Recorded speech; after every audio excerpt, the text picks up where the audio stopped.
Now, back in May, history was made when the world's first autonomous commercial cargo ship successfully completed an almost 500-mile voyage in the Tokyo Bay.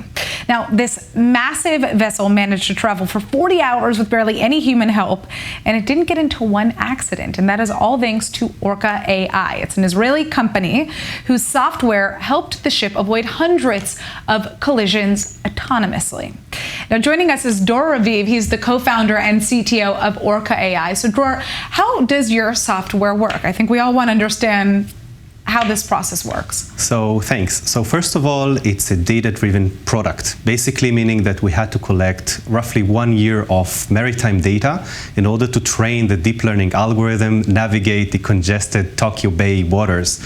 And the nice thing about that is that the software that we've built in Orca AI actually doesn't know a priori what's going to happen. So it's basically real-time detection, tracking, classification, and then recommendations to navigation for a system that takes the ship from point A to point B as safe as possible. Wow.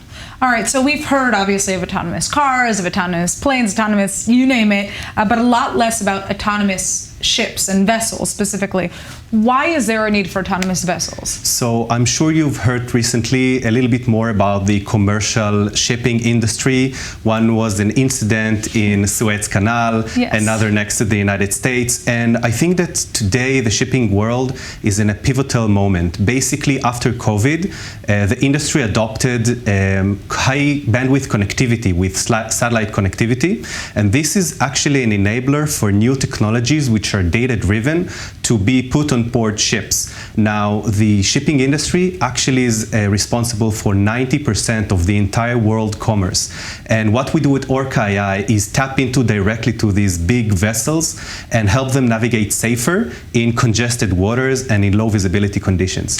Yeah, I mean, everyone remembers what took place in the Suez Canal. Just one ship getting into an accident or getting lodged in the waterway stopped entire, shipping networks, entire industry networks. So, what comes next for your software? I mean, how far away are we right now from a world in which we're going to see more autonomous ships like this? So today, Orca AI software basically enhances and augments the crew on board today in real time by providing them the safety dashboard, safety platform, both for the ship and also for the shore side, for the fleet managers, to gain insights on safety of navigation of the fleet. And the next natural phase is actually starting to introduce more automation on board, like automating the historical position of the watchkeeper, the guy who looks outside and looking for dangers, just like happened on the Titanic when he actually identified the iceberg, and that was too late, unfortunately. Wow. All right. Well, I'd like to thank you so much for joining us and telling us about this very, very interesting new industry, and I'm excited to see how many autonomous ships we see on the water soon because of your technology. Thank you very much.